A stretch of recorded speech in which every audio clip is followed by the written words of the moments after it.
Beau, séduisant, charmeur, des yeux pleins de douceur, il lui inspire confiance. Elle, dynamique, authentique, vive, un corps androgyne de sportive, elle lui inspire confiance. Attirés l'un vers l'autre comme deux ennemis, chacun trouvant l'autre son chaînon manquant. Plus de moi, plus de toi, que du nous. Un nous tellement sécurisant, un nous collaborant amoureusement, un nous pour passer d'adolescents étudiants à des adultes travaillant et assumant. Un nous créant famille et enfants. Que du bonheur, d'un seul cœur, avançant et privilégiant toujours le nous. Plus de moi, plus de toi, que du nous.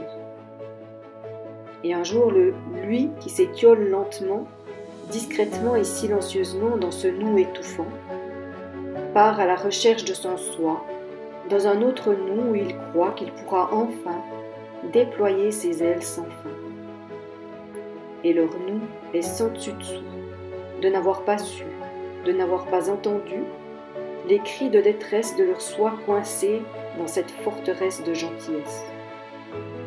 Fini les regards, yeux dans les yeux, fini les câlins amoureux, et bonjour les discussions éprouvantes, faites d'incompréhensions agaçantes et de questions embarrassantes, où chacun maladroitement tente d'exprimer avec sincérité sa vérité. Et elle se retrouve en état de sidération. Elle crie « Et moi, et moi, et moi !» Sans le nous, elle se sent en perdition, sans énergie, tout en émoi. Elle crève du manque de lui, du manque de sens, de foi, dans un avenir sans nous, dans une vie sans lui.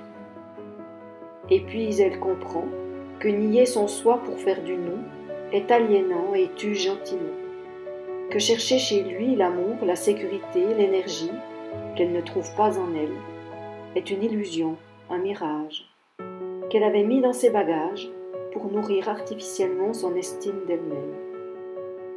Alors, tels les héros d'un autre temps, chacun avec courage et détermination part à la recherche de son Graal, de sa vibration, de son unité, de son entièreté, de sa graine enfuie depuis si longtemps sous des croyances enfermantes et des références endormantes. Et au bout du voyage, chacun est un peu plus sage et a enfin compris qu'aussi belle soit sa personnalité, elle ne suffit pas à la vie. Qu'écouter la voix de sa vraie nature, de son soi, est une nécessité pour se réaliser et s'éclater.